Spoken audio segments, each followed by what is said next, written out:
qu'un joug? Qu'est-ce qu'un joug? J-O-U-G. J-O-U-G. Qu'est-ce qu'un joug?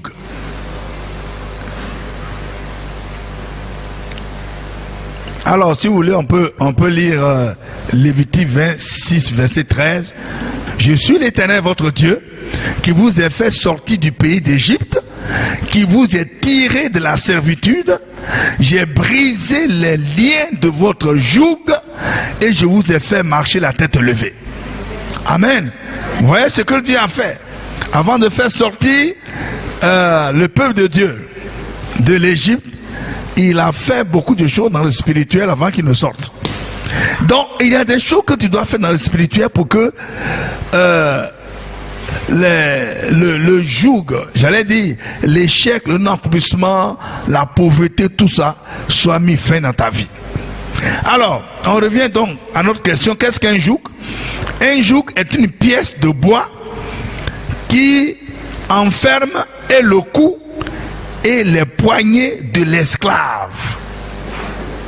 Je veux parler du joug physique. Dans le temps, le joug c'est une pièce de bois qui prend et le cou et les deux poignets de l'esclave. Donc quand on met le joug, il est comme ça. Donc le joug est posé sur les épaules et il y a un trou pour ses deux poignets et un trou aussi pour son cou. Et il est comme ça. Ça c'est le joug physique. Vous voyez l'emplacement du joug physique. Maintenant spirituellement, c'est un symbole ou un signe de malédiction qui permet au monde spirituel de reconnaître une personne qui n'a pas droit au succès, à la réussite et à la prospérité. Je le prends. Sur le plan spirituel, écoutez-moi bien. C'est vrai qu'on va prier, mais si vous n'avez pas compris le message, la prière ne passera pas. Parce que pour une délivrance, c'est la parole de Dieu qui précède la délivrance. C'est-à-dire la parole de Dieu vient pour préparer l'âme, le corps et l'esprit. C'est la parole de Dieu même qui fait la délivrance. La prière ne fait que faire sortir la chose. Vous comprenez? Alors, je suis en train de vous parler de deux jougs. Le joug physique, je vous ai montré, les esclaves, ils sont comme ça. Et quand ils veulent travailler, le maître enlève le joug. Le joug, on peut ouvrir. Ils ont fait en sorte que on peut ouvrir puis fermer. Quand ils veulent travailler, ils veulent faire travailler les esclaves. Ils ouvrent les jougs et les esclaves travaillent. Quand ils ont fini de travailler, ils se mettent en position. Parce qu'ils savent que le maître va mettre le joug, ils se mettent en position. On n'a pas besoin de leur dire. Ils se mettent en position. Et puis ils mettent le joug et puis ils font plat. Et puis ils vont à la maison comme ça. Ça c'est le joug physique. Mais mes amis, le joug spirituel est sur plusieurs chrétiens. Même chrétiens. Donc je disais, le joug spirituel, c'est un symbole ou un signe de malédiction qui permet au monde spirituel de reconnaître une personne qui n'a pas droit au succès, à la réussite et à la prospérité. Donc quand tu as un joug spirituel sur toi, le monde spirituel te reconnaît. Le diable et ses démons te reconnaissent. Celui-là, il est privé de gloire, il est privé de succès. Parce que nous avons notre signe sur lui. Est-ce que quelqu'un me comprend? Ah, vous êtes tellement silencieux, je me demande si vous comprenez. Il y a certains mecs qui somnolent un peu. Toi, tu es premier, mais si tu somnoles, ah bon, le sommeil va te somnoler. Ah. À tes résolutions répondra le succès. Même si le sommeil vient te dire, ça là, il faut que j'écoute bien. Donc je dis, vous allez voir, le joug est devenu un signe sur plusieurs personnes. Ce n'est plus le bois, mais dans le spirituel. Quand tu passes le monde spirituel, c'est que ça là, c'est une personne qui n'a pas droit au succès. Elle n'a pas droit à l'élévation, à la prospérité. Non. Ce qui fait que partout tu pars, tout ce que tu fais, tu échoues. Tu dis, moi, mais je ne comprends rien de ce qui m'arrive. Je ne comprends pas. Je prie, je jeûne, je fais, mais rien ne me réussit. Il y a un signe sur toi. Amen. Si ce signe n'est pas révoqué, tu vas perdre ton temps à dormir même dans l'église. Rien ne va t'arriver. Parce que ça, c'est pas Dieu qui va venir briser ça. C'est toi, mais tu dois être conscient. Tu dois savoir cela. C'est ce qu'on appelle la connaissance. Faute de connaissance, mon peuple. Vous voyez, donc il ne faut jamais négliger les connaissances spirituelles. Amen. Ça, je suis en train de vous enseigner une connaissance spirituelle. Parce que les gens disent, mais pourquoi même? Et puis j'ai beaucoup d'échecs, je ne comprends rien. Hein? Je prie, bon, mais je prie pas, mais je prie, mais ça ne marche pas. Donc je ne prie plus. Tous les gens disent, pasteur, maintenant j'ai fait toutes les prières. En réalité, la personne n'a pas fait toutes les prières. Tu ne peux pas faire toutes les prières qui sont dans la Bible. Même jusqu'au retour de Jésus, ce n'est pas possible. Mais il faut dire, je ne sais pas comment il faut prier pour ce cas-là. Voilà, c'est ça qui est la vérité. Je ne sais pas comment il faut prier pour ce cas, on ne m'a pas appris. Est-ce que, pasteur, tu peux m'apprendre? Si lui-même il sait aussi. Ah oui, parce qu'il y a différents ministères. Hein? Les ministères se complètent. Mais il y a plusieurs pasteurs qui disent, oh, quelques ministères même, oh, ils ne savent pas que tout ça là, ça se complète. Dieu ne donne pas tout à tout le monde. C'est ce qu'on appelle la spécialisation, le ministère de chacun. Amen. Quand vous venez chez nous, on va vous apprendre ces choses-là. Comment faire pour avancer? Comment faire pour être délivré? Comment faire pour mettre fin à l'échec, le non-accomplissement? C'est le ministère que Dieu nous a donné. Personne ne me dit amen. Bon, ils me regardent, est-ce qu'ils m'écoutent même ces gens-là? Ça, c'est les anglophones là. Je suis en train de dire des choses comme ça, ils vont soulever les chaises même. Amen. À partir d'aujourd'hui, on va briser ce signe-là sur toi. Le monde spirituel va plus te reconnaître. Même les sorciers de ta famille qui ont vu ce signe sur toi, ils vont dire, ah, où il est parti? Il est parti où? Et puis il est revenu, on ne voit plus le signe qu'on a mis sur lui là. Et mais ils vont chercher, ah, ils vont faire leur réunion, ils vont dire, mais qui a enlevé le signe là sur lui? Amen. C'est toi qui vas leur répondre. Mercredi 1er mai 2019, ce jour-là, je suis allé quelque part et Jésus-Christ a enlevé ce signe, votre signe de malédiction a été enlevé sur ma vie. Ah, ils ont commencé à se réveiller un peu. Ça va m'encourager à vous donner d'autres révélations.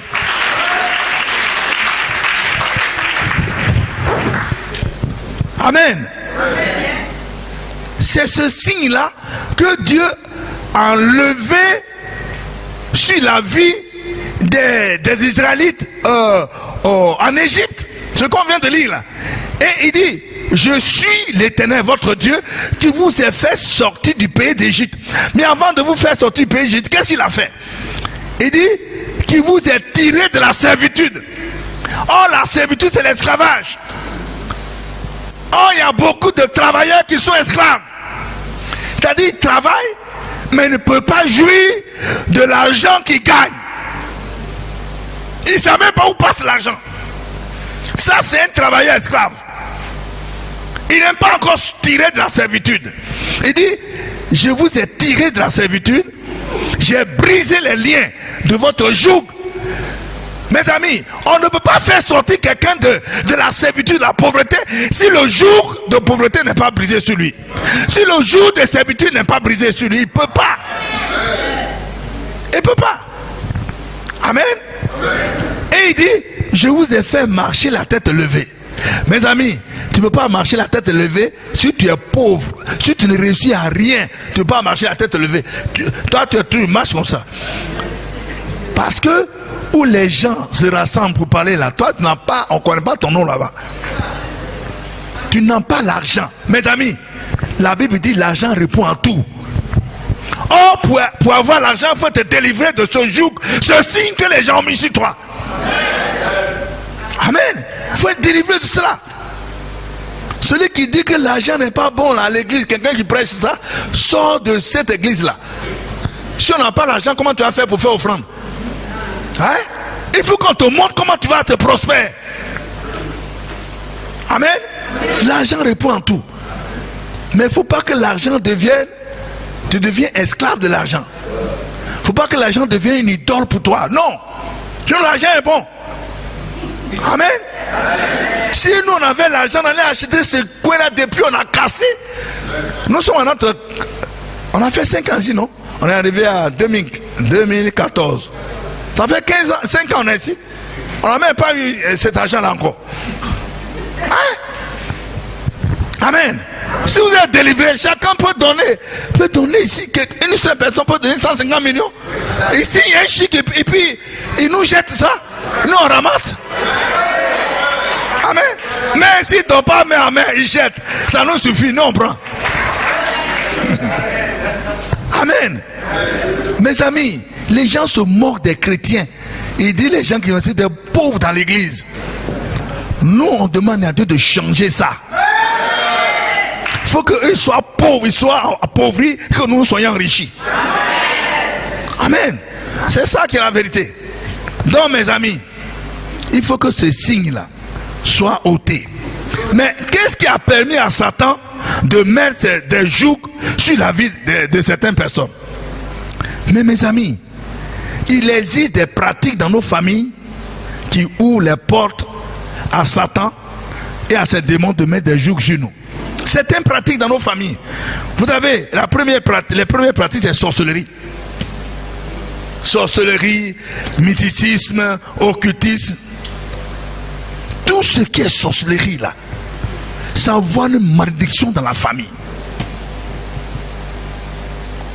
Donc, dans une famille, dans toutes les familles, la sorcellerie. Hein? La Bible dit, quand vous lisez Deutéronome 18, versets 10 à 12, qu'on ne trouve chez toi personne qui exerce le métier de devin, d'astrologue, d'augur, de magicien, personne qui invoque les morts, car quiconque fait ces choses est une abomination à l'Éternel. Qu'on ne touche chez toi c'est ta famille, qu'on ne touche chez toi personne qui pratique la sorcellerie. Oh, dans nos familles, chaque famille, il y a sorcellerie. Sorcellerie, ça vient fermer les portes, ça peut mettre des jougs sur les gens. Et puis après ça, vous avez l'idolâtrie. On adore les idoles. Tout ça, l'adoration des idoles, des masques, ça envoie aussi le joug sur des gens. Vous avez aussi le fétichisme, le maraboutage. Je suis en train de vous citer les pratiques qui envoient la servitude dans des familles. Vous avez aussi l'adoration des autels sataniques, c'est-à-dire où ils vont adorer, ils vont faire des libations, hein, tout ça là dans la famille. Et puis ils font leur libation, ils vont dire ton nom. Ils disent ton nom, tu es de la famille. Et à ces hôtels-là, les esprits qui reçoivent les sacrifices, ils connaissent ton nom. Ils connaissent ton nom. Tu deviens chrétien et tu es influencé par ces choses-là. Tu ne comprends pas ce qui t'arrive. Amen. Gloire à Dieu. Vous avez aussi les gens qui adorent les pierres, les cailloux, les montagnes, les collines, même le fer. Ils adorent le fer, le caillou. Tout ça, vous voyez que c'est dur. La vie sera dure. Oui, je vous le dis. La vie est dure. Vous voyez, il y a une soeur.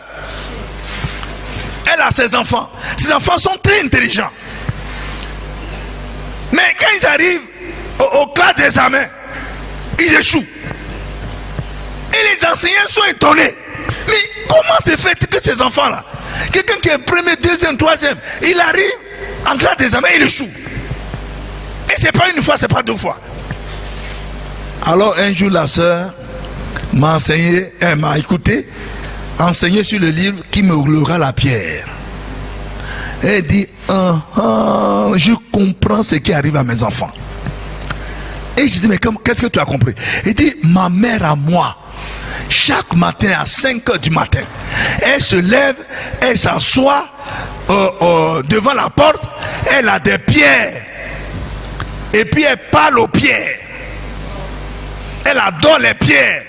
Elle dit le nom de tout le monde, surtout ses petits-enfants. Je vois que ce sont ces pierres-là qui bloquent leur chemin quand ils veulent passer.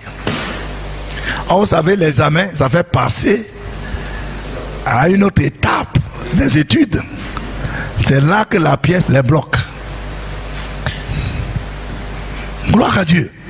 Tous ces, il y a des gens qui adorent des termitières. Ils adorent le bois. Tout ce qui est dur. Ils adorent les forêts, qu'on appelle forêts sacrées. Tout ça, ça envoie la servitude, l'échec sur la vie des membres de la famille. Et puis il y a aussi l'esclavagisme. Vous connaissez l'esclavagisme? Des parents qui ont vendu et acheté des esclaves. Surtout les familles royales. Qui est d'une famille royale ici? Famille royale. Qui est d'une famille royale? Ah, aujourd'hui il n'y en a pas. Ah, voilà un. Voilà 2, 3, 4. Famille royale. Ce sont des gens qui ont beaucoup de problèmes. Parce que les parents qui sont des familles royales, ils commettent tellement d'abominations. Une grande abomination que je vais vous raconter, c'est que quand le roi meurt, il y a des esclaves qui doivent l'accompagner. Mais les esclaves vivants. Vous comprenez? Des esclaves vivants. Ça, c'est une grande abomination. On les met dans la tombe vivant. Et puis on dépose le cercueil du roi sur eux. On dit non, qu'à les accompagner. Comment des vivants peuvent accompagner un mort? Vraiment, c'est diabolique. On dirait que les hommes ont perdu leur bon sens. Et vous savez ce que Dieu m'a montré?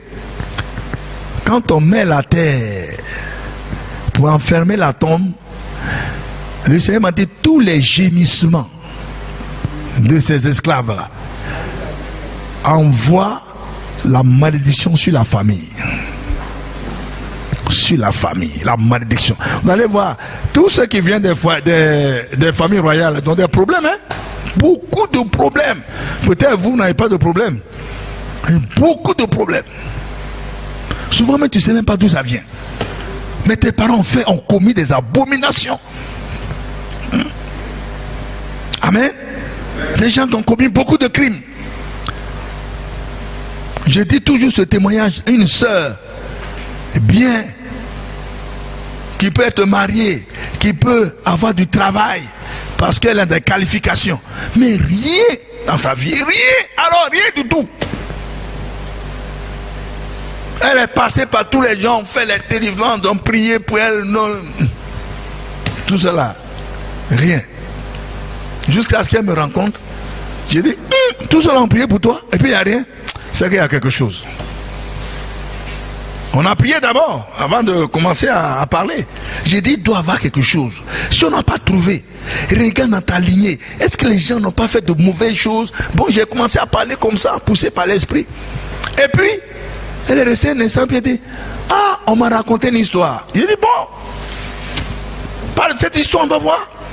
Et dit son arrière-grand-père ne veut jamais entendre pleurer un bébé la nuit. Si un bébé pleure la nuit, il sort son sabre et il part de case en case pour voir où ce bébé pleure. S'il a retrouvé la case, il tape. On dit c'est qui? Il dit c'est Nana Ntoumblé. Nana Ntoumblé, c'est-à-dire c'est fini. Ton bébé est mort.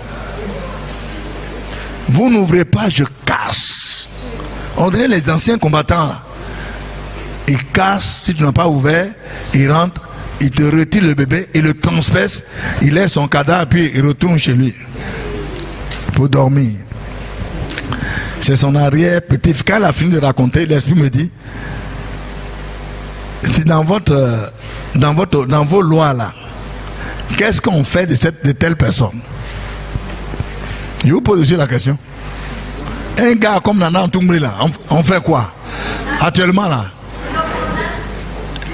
Comment on peut l'appeler? Hein? Il y a quelqu'un qui a dit sorcier. Sorcier là, en la justice, ça veut rien dire. C'est un criminel. Et les criminels, on les condamne combien d'années? 20 ans ou bien à vie à perpétuité. Et le Saint-Esprit me dit, c'est une condamnée à mort que tu vois là. Elle ne connaît même pas cet homme-là, qu'on appelle arrière-grand-père, n'a jamais vu, elle ne sait même pas qui c'est. Mais elle dit, c'est une condamnée à mort que tu vois là. Pas la vie de son arrière-grand-père. Mes amis, la vie chrétienne, il y a beaucoup de choses à régler. C'est-à-dire, si Dieu te révèle quelque chose, il faut briser, puis tu t'en vas. Un jour, il va te révéler une autre chose. Tu brises, puis tu t'en vas. La vie chrétienne, c'est comme ça. On ne peut pas rester comme ça, et puis on dit, tout va tomber sur la tête. Mes amis, la vie chrétienne, c'est un combat. Tu as brisé ça aujourd'hui. Tu as mené ce combat, demain, il y a un autre combat. Vous n'avez pas vu le frère en renverser jusqu'à il est encore vivant. Je pense que maintenant, les gens ne vont plus le renverser. Tu as fait ça, demain il y a autre chose encore. S'il y a quelqu'un qui a fait la bonne, moi je ne comprends plus affaire de chrétien. Si c'est comme ça, prenez votre vie chrétienne même. Mais tu fais en affaire, ça vaut mieux. Tu es vaincu. Il faut persévérer. Amen. Donc vous avez l'esclavagisme. Et puis maintenant vous avez la corruption, la fraude, les raquettes, la tricherie, le vol. Si vous avez ça, aujourd'hui les chrétiens sont dans les dessous de table aussi. Ils disent la vie est dure, c'est dur hein, mon frère. En tout cas c'est dur pour joindre les deux bouts. Donc souvent on est obligé de faire des contours, que Dieu nous pardonne. Tu es en train d'attirer la malédiction sur toi.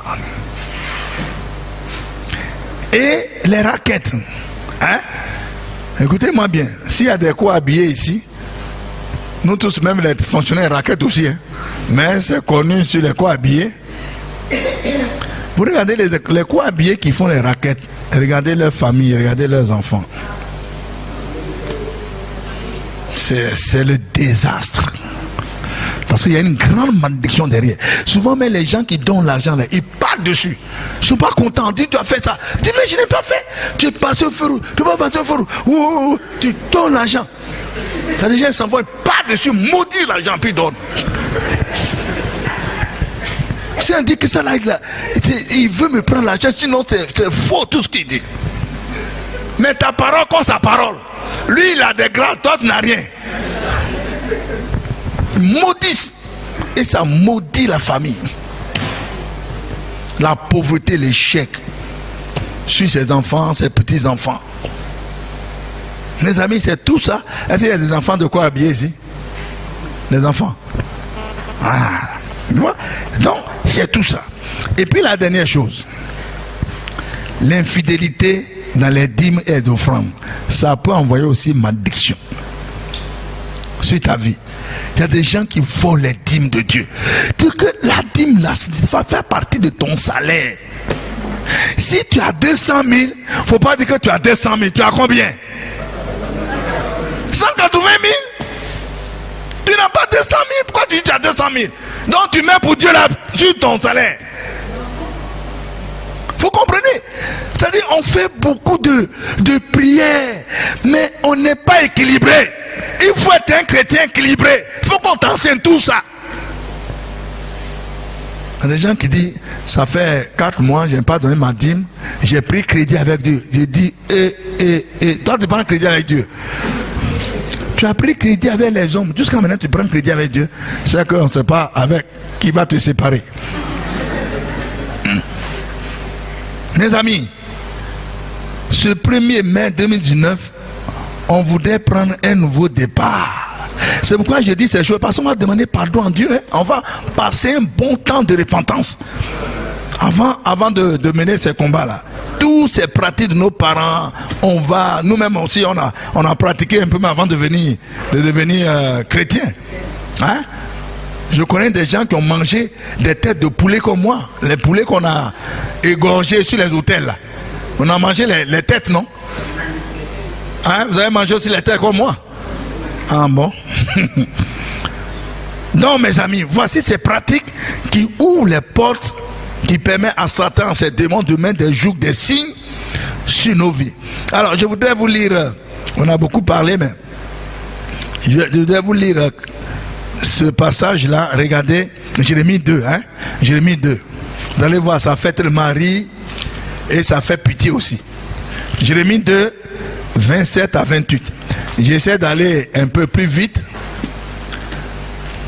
c'est pourquoi je ne lis pas trop de passages. Alors, quelqu'un a trouvé Jérémie 2, verset 27 à 28. Ils disent au bois, regardez, ils disent au bois, tu es mon père. Comment dans une famille, quelqu'un trouve un bois ou bien un arbre et puis il dit, père, c'est toi qui es notre père. Même ses propres enfants qu'il a mis au monde, il dit que le bois qui est leur père, eux tous. Et puis on l'adore. Hein? Ils disent au bois, tu es mon père. Et à la pierre, ils disent à la pierre, tu m'as donné la vie. Donc c'est ma mère, tu m'as donné la vie. Pierre, il t'adore les pierres, tu m'as donné la vie. Qu'est-ce que vous voulez que Dieu fasse de cette famille-là? Car il me tourne le dos, c'est Dieu qui parle, hein? Quand il me tourne le dos, il ne me regarde pas. Et quand ils sont dans le malheur, ils disent, lève-toi, sauve-nous. Ah bon? Il faut demander au bois de te sauver et à la pierre. Le verset 28 dit, où donc sont tes dieux que tu t'es fait, qui se lèvent s'ils peuvent te sauver au temps du malheur, car tu as autant de dieux que de villes, ô Judas. Vous voyez, donc c'est important de savoir ces choses-là. C'est pour ça que la Bible dit, les iniquités des pères sont punies sur les enfants et sur les enfants des enfants jusqu'à la 3e et 4e génération. Hein? Exode 20 verset 5 et Exode 34 verset 6 à 7. Les iniquités des pères sont punies sur les enfants jusqu'à la 3e et 4e génération. Lamentation 5 verset 7. Lamentation 5 verset 7 dit, nos pères ont péché, ils ne sont plus, c'est-à-dire ils sont morts. Nos pères ont péché, ne sont plus, et c'est nous qui portons la peine de leurs iniquités. Et c'est nous qui portons le signe de cette malédiction. Ça, je vous ai dit, c'est nous qui portons le signe. Tu es né de cette famille-là, tu portes le signe de cette malédiction. Il faut que cette malédiction soit brisée sur ta vie. C'est ça que nous allons faire tout à l'heure. Briser la malédiction. Amen. Amen. Gloire à Dieu. Donc, à cause de toutes ces pratiques-là, ces pratiques ont créé les ennemis du travail, du succès et de la prospérité. Maintenant, je vais vous citer les ennemis du travail, les ennemis du succès, les ennemis de la prospérité. Le premier ennemi, c'est l'esprit de sorcellerie de la famille, ou l'homme fort. Amen. Un homme fort qui est assis dans la famille. Nana Dogboto, il est assis. Il détruit la vie des membres de la famille. Il détruit leur travail, leurs finances. Il attaque. La sorcellerie, c'est quelque chose de terrible, mes amis. Personne ne peut entrer dans la maison d'un homme fort et piller ses biens sans avoir auparavant lié cet homme fort. Alors, il pillera sa maison. L'homme fort est là. L'homme fort est dans la famille, avec sa confrérie. Ce sont les premiers ennemis du succès. Deuxièmement, vous avez l'esprit de servitude. Quand on dit de servitude là, on dit servitude, il y a un esprit derrière. Vous avez aussi l'esprit d'échec et de non-accomplissement. Parce que c'est l'échec qui enfante le non-accomplissement. C'est-à-dire, tu entreprends, mais tu n'arrives pas jusqu'au bout. Donc il y a un esprit qu'on appelle l'esprit d'échec et du non-accomplissement. Le quatrième esprit, c'est l'esprit de pauvreté. Oui, l'esprit de pauvreté et l'esprit de dette. Ils vont ensemble. L'esprit de pauvreté et l'esprit de dette. Alors, je voudrais, prenez 2 Rois. C'est vraiment 2 Rois 4, verset 1. C'est vraiment un exemple typique, quoi. Pour comprendre, pour vous faire comprendre que ça soit un pasteur, un homme de Dieu, s'il n'est pas délivré, là, parce que les pasteurs ou bien hommes de Dieu, que forcément on va avoir le succès. Il faut qu'il soit délivré. Regardez 2 Rois 4, verset 1. Une femme d'entre les femmes des fils des prophètes cria à Élisée en disant: ton serviteur, mon mari, est mort, et tu sais que ton serviteur craignait l'Éternel. Or, le créancier est venu pour prendre mes 2 enfants et en faire ses esclaves. Le prophète est mort. Et on dit, il craignait Dieu. Sa femme, c'est ta femme qui rend témoignage. Ton serviteur, mon mari, est mort. Et tu sais que ton serviteur craignait l'Éternel. Malgré cette crainte-là, il est mort avec des dettes. S'il est mort avec les dettes, ça veut dire qu'il était pauvre. Et le créancier est venu chez la femme. Ah, il est mort. Mais toi, tu vas payer. La femme dit, je n'ai pas d'argent. Il ne m'a rien laissé. Il dit, bon, il t'a laissé quelque chose. Il t'a laissé au moins 2 enfants. Moi, je prends ces 2 enfants comme esclaves. Moi, ils travaillent chez moi pour payer leurs dettes. Mes amis, ce n'est pas une affaire de pasteur. Tu n'es pas délivré, tu n'es pas délivré. Tu as le ministère de pasteur, mais tu n'es pas délivré. Vous savez, il y a des collègues qui m'appellent, comme souvent j'en parle à la télévision, à la radio. Il y en a qui m'appellent et disent vraiment, ce que vous venez de dire là, c'est la vérité. Moi, je prie pour les gens sont délivrés. Il y a des déblocages même, dans l'argent même qui est débloqué. Jusqu'à 30 millions. Et puis ils viennent, et puis me saluent, disent, l'homme de Dieu, ça a marché, vraiment. Tu as un puissant ministère. Vraiment que Dieu vous bénisse. Un puissant ministère. Vraiment, c'est merveilleux. Et puis ils s'en vont. Même pas sucrerie pour boire, il a crié. Et c'est pas une fois, c'est pas 2 fois. Ils ont remarqué que c'est la même chose. Il travaille, mais ne reçoit rien de son travail, de son ministère. Il dit, mon frère, mon ami, tu as une malédiction sur toi. C'est pas les gens qui sont mauvais, mais toi-même là. Tu as dit, le signe qui est sur toi fait que quand tu finis avec eux, ils s'en vont. Tu as un signe de malédiction. Tu as besoin d'être libéré, sinon tu vas travailler pour Dieu cadeau. Or la Bible dit, l'ouvrier mérite son salaire. Or toi tu ne mérites pas ton salaire. Il y a un signe. Ici, comme j'ai l'habitude de dire aux chrétiens, ils comprennent bien. Regardez, quand vous priez, la bénédiction vient. Et puis la bénédiction vient quand elle veut arriver sur toi, la bénédiction freine. On dit, ah, mais pourquoi la bénédiction freine? Parce que la bénédiction qui vient là a vu le signe de malédiction sur la personne qui priait. Le signe de malédiction, bénédiction ne peut pas cohabiter, c'est pas possible. Il freine. Et puis il recule, il dit, à quoi? Même l'ange qui accompagne là, demande, dit non. Tu vois pas? La bénédiction dit à l'ange, tu vois pas le signe là? Et puis l'ange dit, oh, tu as raison, hein? Ah, donc on va retourner en attendant. Je suis en train de caricaturer pour que vous compreniez. C'est pas parce que la bénédiction ne vient pas. La bénédiction vient, mais voit le signe de malédiction qui est sur. Il y a un jour sur toi. Et puis la chose ne peut pas arriver à toi. Parce que ce n'est pas possible.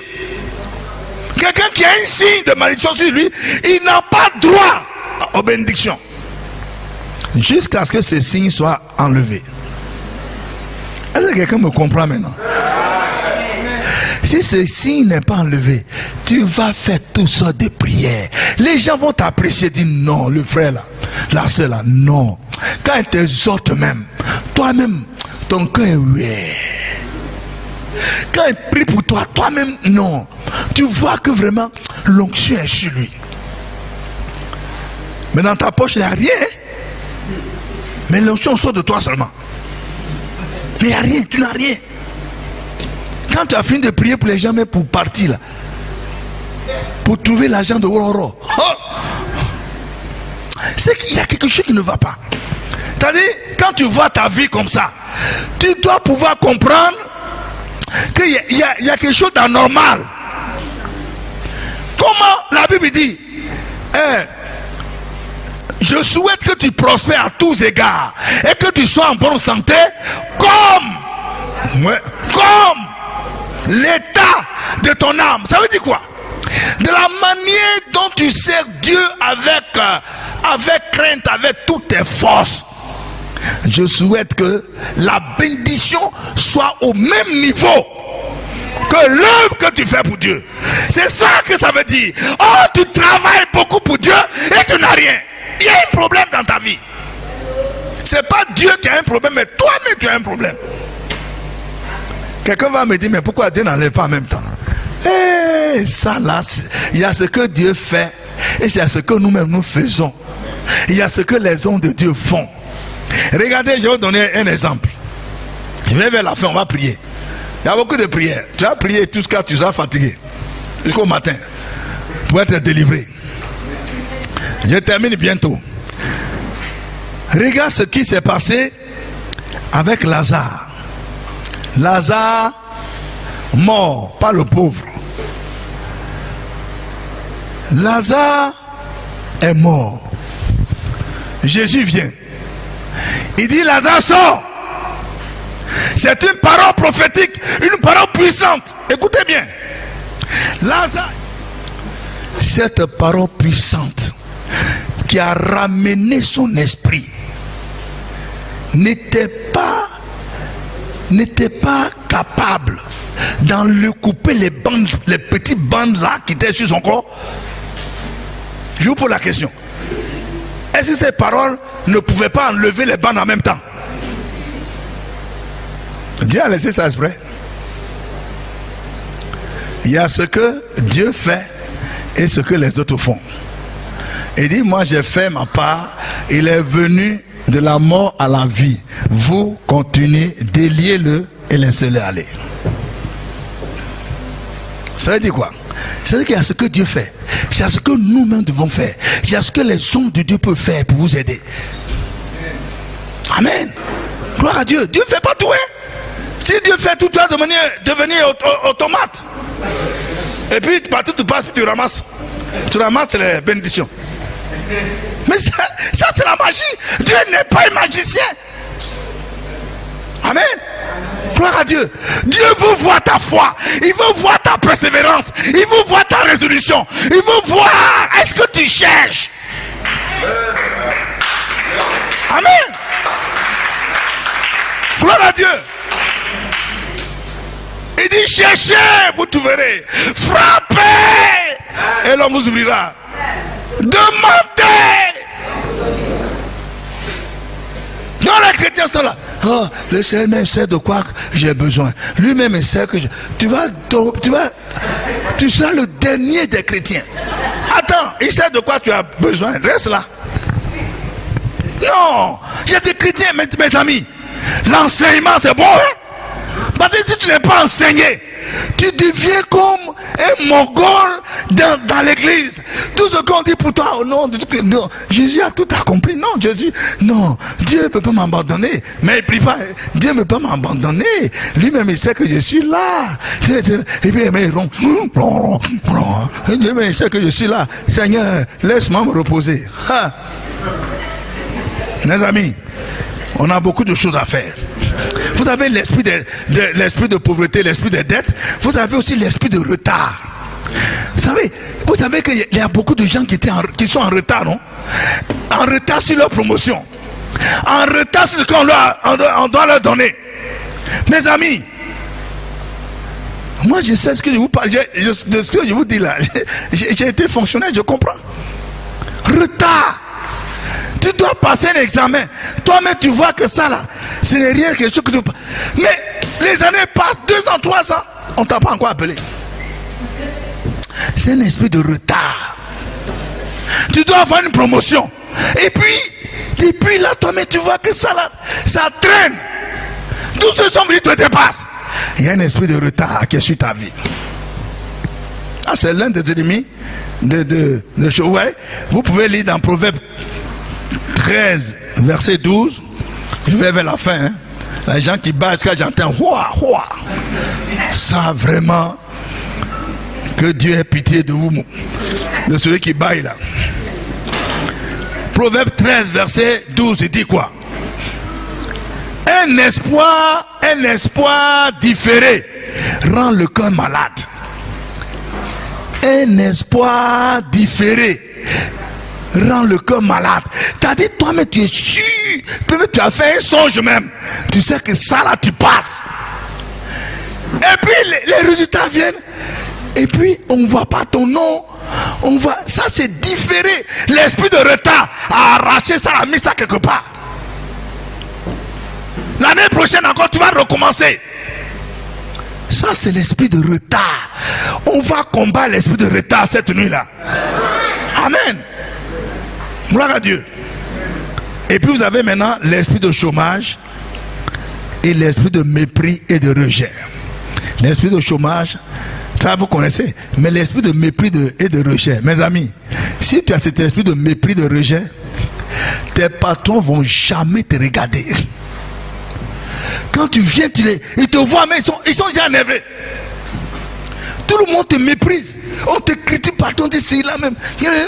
Tu t'approches des gens, les gens te méprisent. Si on te méprise, comment on peut t'avancer? Vous comprenez? Il y a beaucoup qui sont méprisés. Il y a un esprit de mépris, de rejet. Vous êtes rejeté. Ça peut venir des enfants que les parents n'ont pas acceptés. Ils sont venus comme ça. La maman était à l'école et puis l'enfant est venu. Il a méprisé l'enfant. C'est la grand-mère qui s'en occupe. Il dit ça là, moi je ne peux pas m'occuper de ça. Ça va te suivre. Je dis toutes ces choses-là pour que chacun puisse voir d'où vient le mépris. Ou bien, dans la famille, les enfants meurent. Et puis toi, on t'a pris, on est allé te déposer à la poubelle. Ils ont fait des incantations pour que tu vives. Ça n'est jamais fait chez vous? Hein? Ah. Donc, il y a plusieurs paramètres qui envoie le mépris et le rejet sur ces personnes. Amen. Gloire à Dieu. Donc, mes amis, voici les ennemis du travail, du succès, de la prospérité qu'on va combattre avec le joug, briser le joug, le signe, la malédiction sur chacun de vous cette nuit, afin que vous puissiez sortir d'ici en ce mercredi 1er mai 2019 avec un nouveau statut. Amen. Quand vous allez sortir d'ici, les gens vont plus voir les signes sur vous et ils vont se demander, dis mais ils viennent d'où? Ah, ils viennent de quelque part. Ils viennent de faire une alliance avec Jésus-Christ. Et les anges sont venus enlever les signes. C'est fini. Amen. Gloire à Dieu. J'ai fini l'enseignement.